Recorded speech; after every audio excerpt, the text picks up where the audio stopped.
Okay guys, this could be my most exciting video of all time.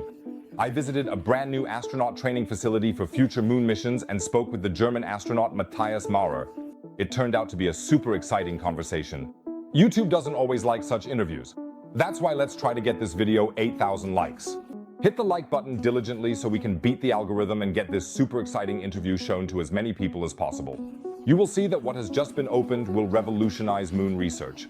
If you have questions for Matthias Maurer or for me about the conversation after this interview, please write them in the comments under the video. I will try to respond to as much as possible, and maybe Matthias Maurer will stop by here as well. And now, let's get started with the interview.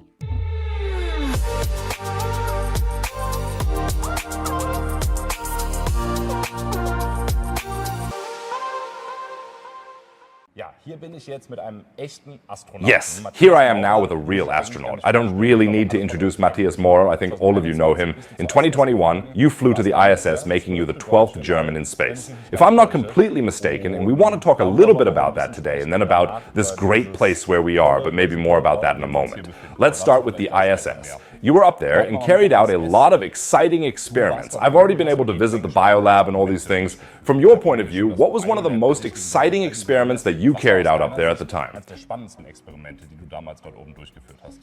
Well, I have taken part in around 150 different experiments, and each experiment has its justification. That's also exciting. But perhaps an unexpected experiment, which you might not have seen on the ISS before, is that I mixed concrete upstairs. And then people ask, why are you making concrete up here in space? What's the point? You don't want to concrete anything. The idea is completely different. Concrete is a material that is everywhere around us. We have a lot of concrete here in this hall, and a lot of carbon dioxide is produced when it is made. This is a greenhouse gas that contributes to global warming, and so we want to see what we can do to perhaps improve the material and release fewer greenhouse gases. Normally, you improve a material by taking a computer model, entering all the material parameters and saying, okay, optimize, and then something perfect comes out. But that doesn't work for concrete yet, because concrete is an old material, but somehow too complicated for computer models. You can imagine it like this. When you bake a cake, you mix some dough, and then maybe you make a cherry pie. Then you put the cherries in, and then they fall to the bottom of your cake dough. We call that segregation, a kind of separation. That's when you have two things. One is heavier, the other is lighter, and then it takes a while and then it settles down below. The same thing happens with concrete.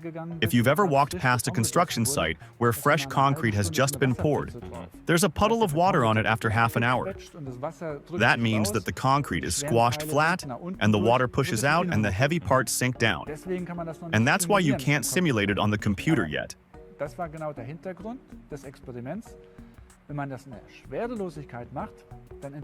If you do it in zero gravity, it doesn't separate. This means that I can then produce an ideal, non-segregated concrete that can be measured and then used to obtain parameters. And then I can use the model to see what is theoretically possible.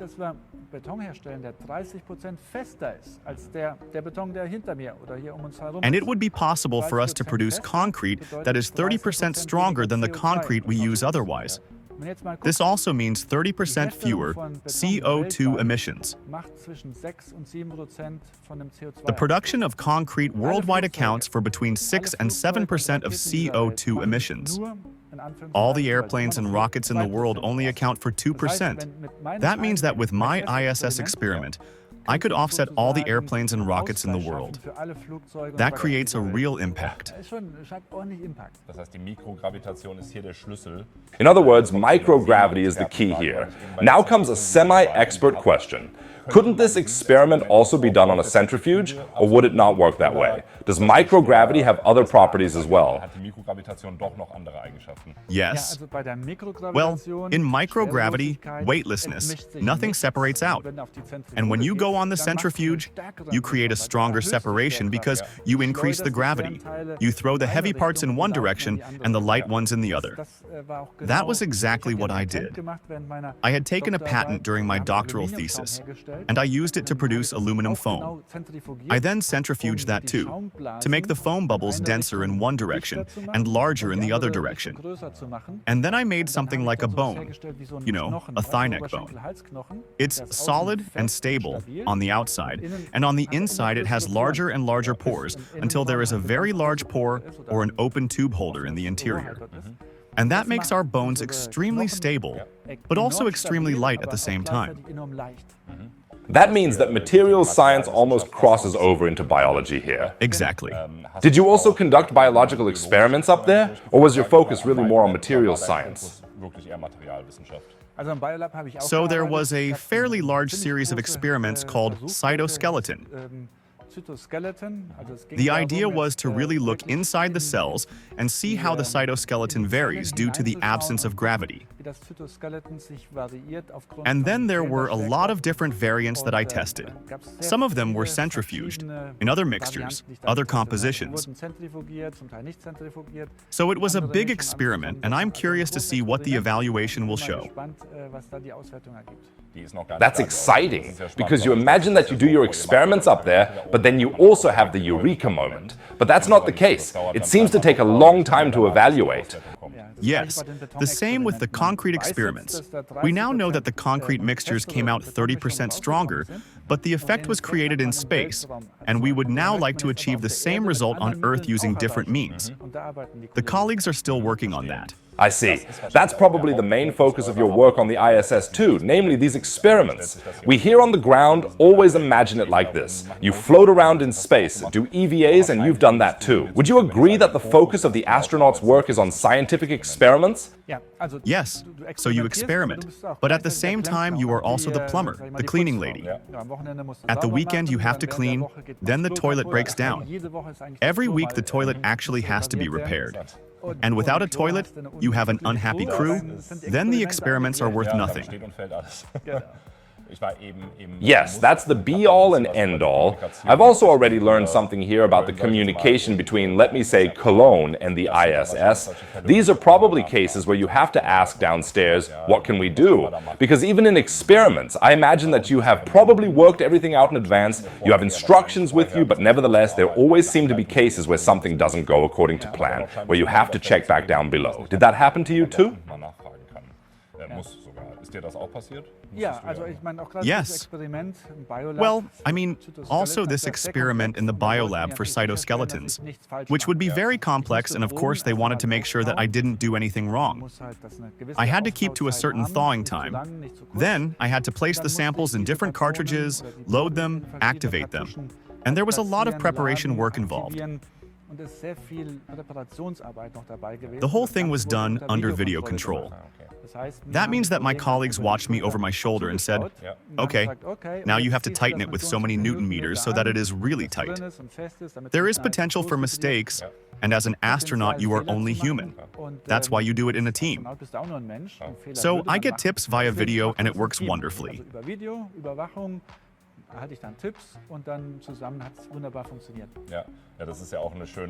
Yes, that's also a nice realization that, in principle, you are a big team. Someone here said that the astronauts are our 12th man in space. You would probably rather say that the ground crew is your 12th man. I still want to ask you about your extravehicular activity. That was in March 2022. What exactly did you have to repair? What was the technical necessity?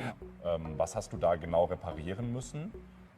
Ja, fangen wir vielleicht erstmal damit an. Was war da technisch eigentlich die Notwendigkeit? Ja, also es war eine extrem coole EVA, ein Weltraumspaziergang. Yes, it was an extremely cool EVA, or extravehicular activity, and NASA called it the Frankenstein EVA, because it was so special, because everything was different there than in normal extravehicular activities. Normally, you always go out in pairs, and if I have a problem, my colleague is right next to me, and then we can support and help each other. But here we had such a smorgasbord of activities. My colleague Raja went to the left to repair something with the robot arm, and I went to the right, so we only really met each other once along the way. NASA joked, Matthias, take your passport with you. You're going to be crossing the US segment today, then Europe, then Japan, then the US again.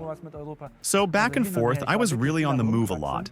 At the beginning, I had to roll out and lay cables at an altitude of 400 kilometers with this view only on a narrow catwalk. It's a lot to take in, but it's totally cool.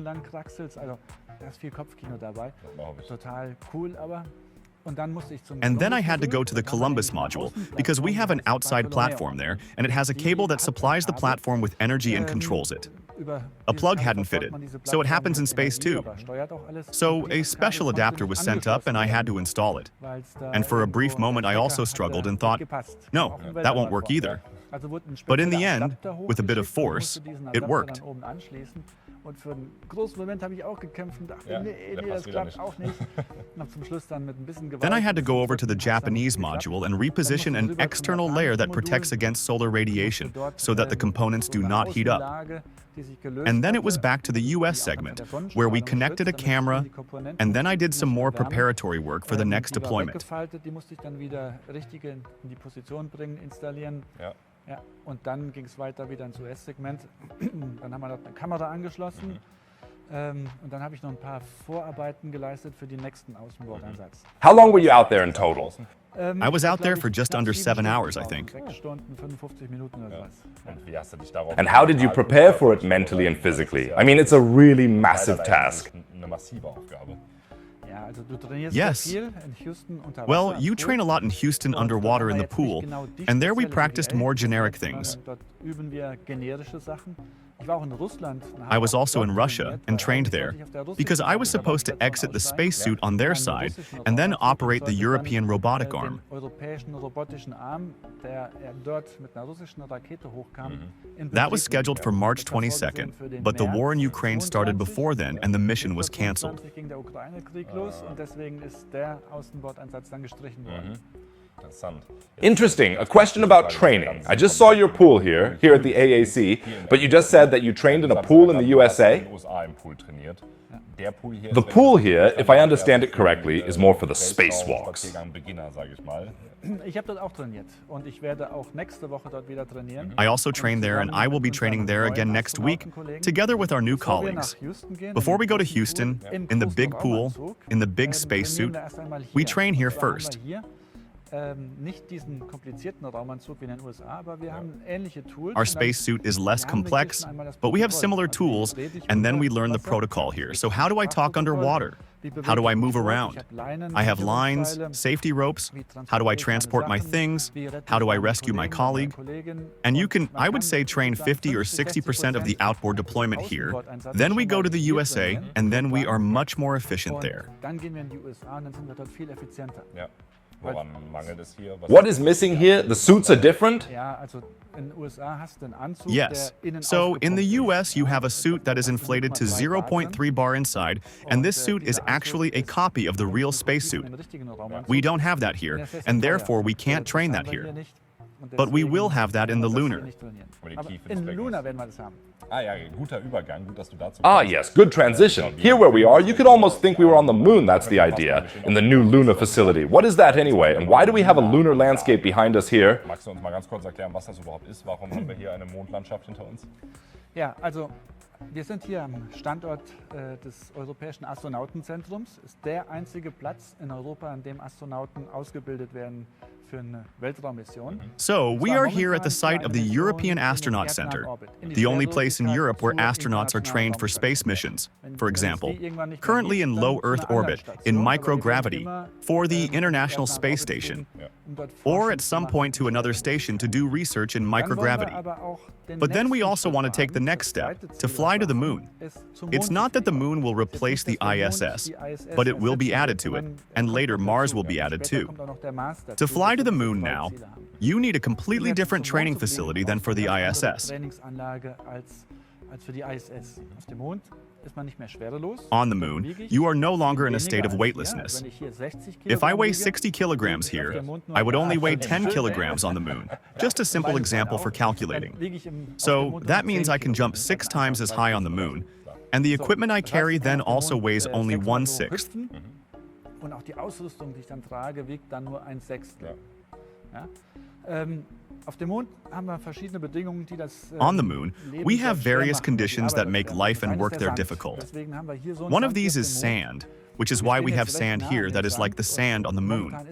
There is no dust in the air at the moment, but as soon as you walk over it, a dust cloud is created, getting into the equipment, into everything that is electric, or even textiles. Hinges get stuck and jammed, and we wouldn't be standing here without full protection if someone were working here in the field. We are testing here first because we want the stuff to break down here and not in space. The second thing we see here are rocks. If you look at the moon, you can see that it has light and dark spots and small impact craters. In the light areas, you have a type of rock that we call the original lunar crust. This is an orthositic material that is rarely found on Earth, except perhaps in Norway, where we also train to some extent, and in the far corner we have stones from Norway. Then we have stones from the dark area of the moon, which is lava, a volcanic rock. Then we have stones from Etna in Italy, which are right behind me, and then you have these small holes, which are the impact craters. Small ones when you see them from Earth, but when you are there, they are huge craters, and meteorites have hit there, changing the geology. And these stones can be found in Germany, for example, in the Ries crater in Nördlingen, and they are in the front corner.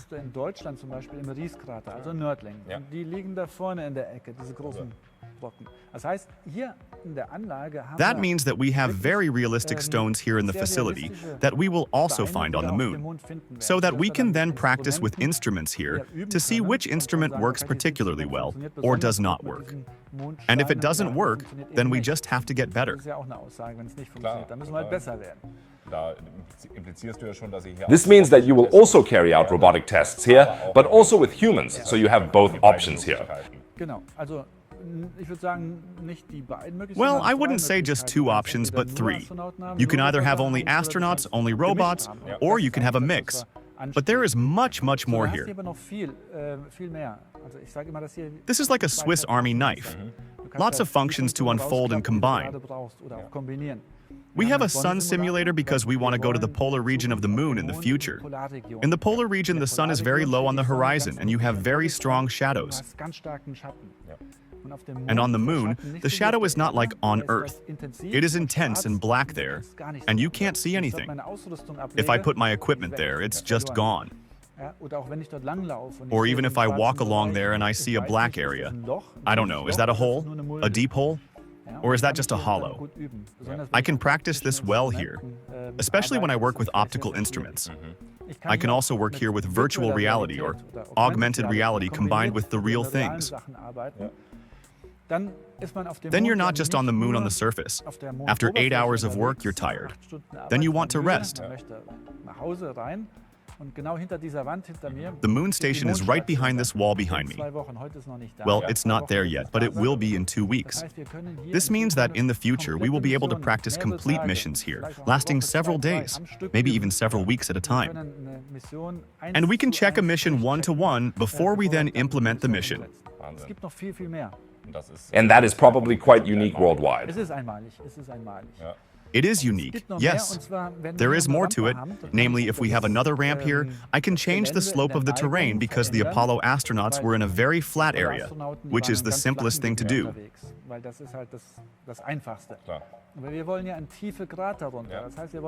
But we want to go deeper, we actually want to go mountaineering, because climbing with my spacesuit is too difficult. So we have to approach it step by step. 5 degrees, 10 degrees, 15 degrees. I fall, my colleague has to rescue me, I have to set up a device that is tipped over or is no longer working. Will I come back up at 20 degrees? During the Apollo missions, it was noted that 20 degrees is probably the absolute maximum that can be achieved. So maybe we'll need a lunar rover to drive up longer distances. And we can even test that under lunar gravity. We can attach ourselves to a cable here, and then we have the same weight here as on the moon. Then we have a dust chamber behind us. I can really kick up sand and see if this destroys the solar cell or if this mechanism can withstand it. I wanted to ask about that, but now you've already answered it. How do you want to simulate gravity, and above all, how do you want to simulate moon caves? That would be the ramp, so that you could then simulate the inclination into the cave a bit. Yes, well, the ramp is for the not flat area. But a cave is also something that is exciting. On the moon, we know there are lava caves. You have to find them first. And how do you find them? By using ground-penetrating radar to look into the depths, or with seismic measurements, and then you will find them. So, behind us, we have an area that is about 3 meters deep, where we have also hidden a cave. It's just a small cave. And then we have also installed seismic sensors here as a reference measurement. We have hidden other things here as well. You can try to find them with ground-penetrating radar. We want to find water ice. That's why we've hidden something in the sand here that gives off signals similar to water. And then we can see whether the instruments work or not. The hall has a lot of different gadgets. We also have neighboring rooms. There we have a gas laboratory. We try to boil something out of the moon sand. We want to produce a metal, but we also want to extract the oxygen. We could extract everything we need from the regolith, couldn't we? After all, a lot of water is bound at the South Pole, and we could also extract oxygen or even 3D print a lunar base directly out of the regolith. Yes, those are our colleagues from materials physics, right next door. They will have a special container where they can then use laser technology to convert this sand into building blocks. Totally awesome. There really is nothing that couldn't be simulated here for a real moon mission. Yes, we even have a spacesuit. That was what I said at the beginning, not the real one, but it protects me against the dust and hinders my movement.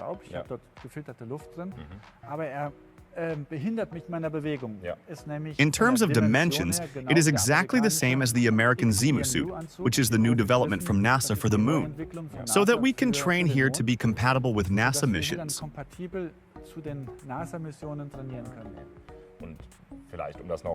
One more thing, how did you reproduce the regolith here? It has a very special texture and is said to be relatively sticky. How did you manage that? The chemical composition of the regolith here is almost identical to the samples brought back from the Apollo mission. It was ground so finely so that you get dust, which then gets everywhere. It's really annoying. I helped fill the hall for 3 weeks. You can only do that with full protection because this dust gets everywhere. The regolith has a big difference to the real moon regolith, which is created by meteorite impacts. It is even sharper, even more dangerous, cuts into the material. We can't recreate that here. The real one also has nano-iron particles in it, which we don't have either.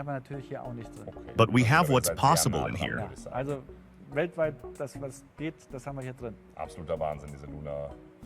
That's really crazy. Maybe to conclude, in addition to manned robotic lunar missions, there is also the idea of putting a space station into lunar orbit. We are now at the project named Lunar Gateway. Is that a realistic plan? Will it really happen? Or is that just dreaming? The answer is clear. It is already being developed. In Italy, the first modules are already being welded together, with colleagues of mine involved. So this here is my project. Those were my other astronaut colleagues. Everyone has their own project. They are more deeply involved. They are already checking that everything is suitable for astronauts. The thing will fly soon. What means soon? I estimate that the first modules will fly up in the next 3 or 4 years. And that will probably be a nice synergy effect. If we fly back to the moon, we will do something on the surface and at the same time have the station in orbit, right? The current concept even prefers that you fly from Earth to this orbital moon station, and then descend from there to the surface of the moon. So this is not a substitute for the ISS at all, but it is a project in its own right. You also emphasize that it's also significantly smaller.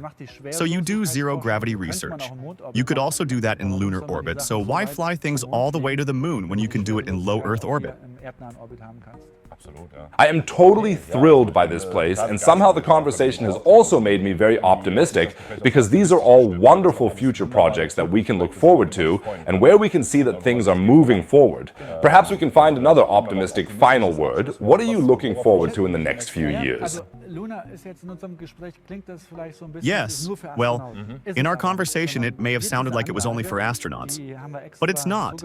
Rather, this facility, we built it especially so that it is safe to use, with little risk. And we actually want student teams with cool inventions, space agencies, scientists, universities, startups. Everyone can come here and test their technology that they want to develop for the moon with us. And they can't just test it on their own, but in collaboration with other experts, including astronauts. This is perhaps much faster than doing 2 years of research at home and actually having a lot of unanswered questions.